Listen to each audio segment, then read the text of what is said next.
और अगर संस्कार और संस्कृति से युक्त है तो खुद भी सुखी रहेंगे, आप खुद रहेंगे, आपके अपने रहेंगे, आपका समाज सुखी रहेगा। हम अभी कुछ दिन पहले व्हाट्सएप पर एक हमारे किसी ने कहानी पोस्ट किया था, हम उसको पढ़े। गुजरात का ही परिवार था एक, उसके 2 बच्चे थे, दोनों अच्छी शिक्षा दीक्षा लेकर के ब्रिटेन में शिफ्ट हो गए। माँ बाप प्रोफेसर थे गुजरात में ही, दोनों रिटायर हो गए, बूढ़ा हो गए, मन नहीं लगा तो बच्चों से फोन किया तो बच्चे कहे कि हम लोग तो नहीं आ सकते जॉब छोड़ के, आप ही आ जाओ। माँ बाप पहुंच गए ब्रिटेन, 1 आध महीना रहे, मन नहीं लगा, फिर चले आए वापस गुजरात। गुजरात आए तो कुछ दिन बाद माँ को फालिस समझते हैं, लकवा, पैरालिसिस, फालिस मार गया, लकवा मार गया। अब माँ हो गई बिस्तर पर। बाबूजी ने फोन किया, पिताजी ने फोन किया बच्चों को, अरे तुम्हारी माँ चारपाई पे हो गई। तो बच्चे कहे कि हम पैसा दे सकते हैं, नौकरी नहीं छोड़ सकते। हम आके क्या करेंगे, पैरालिसिस दूर कर देंगे क्या? किसी को ढूंढ लो, पैसा भेज देंगे। जानते हैं, पिताजी रोज दवा लाते, पत्नी को स्नान करवाते, समय से भोजन और रहने की व्यवस्था करते। 6 महीने साल भर गुजरा। एक दिन शाम को पत्नी को दवा खिलाया, भोजन ग्रहण किया और जाके बिस्तर पर सो गए। सुबह 8 बज गया, पति नहीं उठा। पत्नी सोचती है कि रोज 7 बजे उठ जाते थे, हमको शौच और नित्य क्रियाक्रम कराते थे, आज 8 बज गया अभी तक नहीं उठे।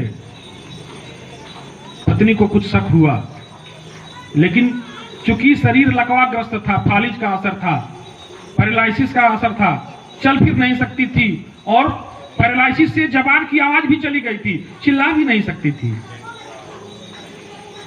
किसी तरीके से हिला के अपने शरीर को बिस्तर से नीचे गिराया, अपने को घसीटते हुए पति के बिस्तर के पास गई, हिलाया डुलाया, लेकिन पति हार्ट अटैक में अपना प्राण छोड़ चुका था।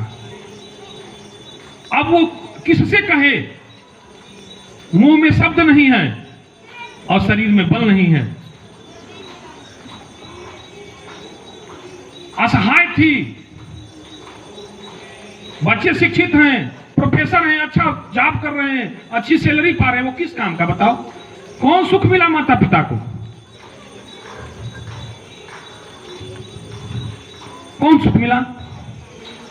किसी तरीके से घसीटते हुए जब उसको पता चला कि पति नहीं रहा तो अपने को बगल वाले कमरे में घसीट के ले गई, जहां लैंडलाइन फोन रखा हुआ था। पड़ोसी का नंबर याद था, जैसे तैसे प्रयत्न करके उसने नंबर मिलाया, पड़ोसी फोन उठाया, लेकिन मां बोल नहीं सकती थी।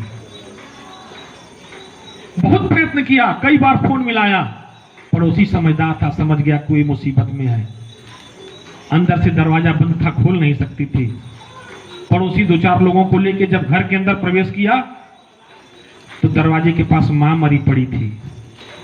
अंदर गया तो अंदर पिता मरा पड़ा था। पूरा मोहल्ला था, पूरा गांव था, लेकिन जिनको होना चाहिए वो नौकरी कर रहे थे। बताओ वो शिक्षा किस काम की शिक्षा है? ऐसी शिक्षा जो अपनों को भी सुखी ना कर सके, वो किस काम की है?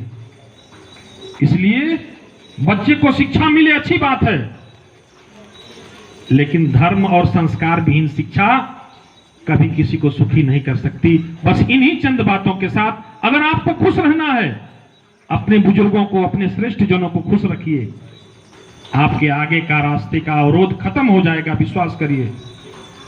इसलिए आइए लौटते हैं अपने भारत की तरफ, अपनी भारतीयता की तरफ, अपनी संस्कृति की तरफ, अपने उस पुराने भारत की तरफ जो दुनिया का विश्व गुरु हुआ करता था। बोले सच्चिदानंद भगवान की, भारत माता की, गौ माता की, अपने अपने गुरु महाराज की। बस इन्हीं चंद बातों के साथ सितारों को आंखों में महफूज कर लो, सितारों को आंखों में महफूज कर लो।